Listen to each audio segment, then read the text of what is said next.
नमस्कार दोस्तों, हम हैं राजकुमार। आज फिर एक मुद्दे पर बातचीत करते हैं। आज पूरे दिन दिल्ली में एक हाई प्रोफाइल ड्रामा चला। आम आदमी पार्टी के मुखिया और दिल्ली के मुख्यमंत्री अरविंद केजरीवाल अपनी पूरी टीम को लेकर भारतीय जनता पार्टी के हेडक्वार्टर पर पहुंचे और जाकर उन्होंने प्रदर्शन किया।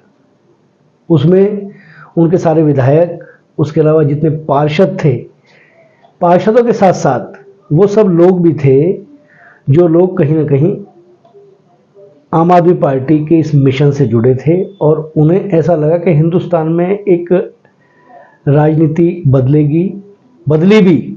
आप देखिए, अगर गौर करें तो दिल्ली की 70 में से एक तरफा तमाम सीटें, विपक्ष नाम की कोई चीज नहीं रही।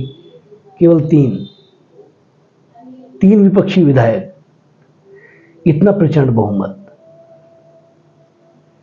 हिंदुस्तान की जनता कितनी भोली है, जब वो किसी को बिठाती है तो अपने आप पलकों पर बिठाती है, लेकिन जब उतारती है तो बहुत तेजी से उतार भी देती है। ये देश का इतिहास है। लेकिन अरविंद केजरीवाल, जो अपने भाषणों के लिए बहुत महत्वपूर्ण तरीके से जाने जाते हैं, जेल से बाहर आते ही जिस तरीके से उन्होंने भारतीय जनता पार्टी के नेताओं के बीच और भारतीय जनता पार्टी के बीच में एक कहावत है कि बेहली डाल दी। अब गुड़ कौन कौन लेके जाएगा वो एक अलग बात है।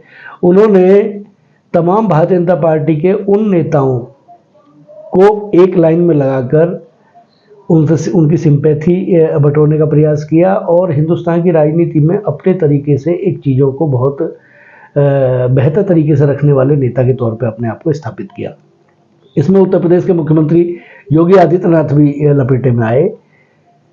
एक संवैधानिक पद पे रहते हुए जब आप दूसरी पार्टी की अंदरूनी चीज़ों को सामने लाते हो तो स्वाभाविक तौर पर आपके ऊपर भी वो लांछन लगेगा। अगर एक कहावत है कि कीचड़ में यदि डला फेंकोगे तो छींटे आएंगे, और मुझे लगता है ये पटकथा उसी दिन से लिखनी शुरू हो गई। और स्वाति मालीवाल के साथ जो भी अभद्रता हुई है, मुकदमा दर्ज हुआ है, इन्वेस्टिगेशन चल रही है। अरविंद केजरीवाल के जो पर्सनल असिस्टेंट हैं वो पुलिस की गिरफ्त में हैं, हिरासत में हैं। पुलिस निरंतर उनसे पूछताछ कर रही है। समय समय पर चीज़ें सब आगे आएंगी। कल ये वीडियो बनाने का मेरा मकसद ये था कि मैं आपको अपडेट करा सकूं। मैं रायबरेली और अमेठी से वापस लौटा हूं। मैंने वहां की हालात और परिस्थितियों को देखा। अमेठी के चुनाव में स्मृति ईरानी की राह उतनी आसान नहीं है जितनी राह पहले आसान थी। जब आप 5 साल कहीं जाके काम करते हो तो स्वाभाविक तौर पे आपका विरोध भी बहुत होता है, और उनके सामने जो कैंडिडेट चुनाव लड़ रहे हैं वो बूथ तक जाने जाते हैं। किशोरी लाल शर्मा, 20 तारीख को वहाँ मतदान हो जाएगा। कल मतदान के बाद स्मृति ईरानी अपने चुनाव से वापस आ जाएंगी, और महिलाओं की लड़ाई लड़ने में जिस तरीके से स्वाति मालीवाल ने अपनी एक जगह बनाई है, भारतीय जनता पार्टी की तरफ से बहुत मुखर तरीके से स्मृति ईरानी इस मुद्दे को उठाएगी, ऐसा मेरा व्यक्तिगत मानना है। अंतरंग सूत्रों से भी इस बात की जानकारी मिली है, क्योंकि दिल्ली में आने वाले समय में चुनाव है और आम आदमी पार्टी और कांग्रेस का गठबंधन है। कांग्रेस 3 सीटों पर चुनाव लड़ रही है।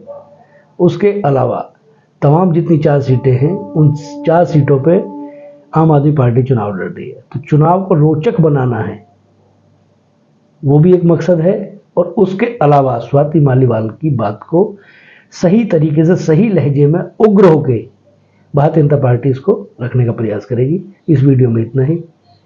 फिर एक नई वीडियो में मिलेंगे। नमस्कार।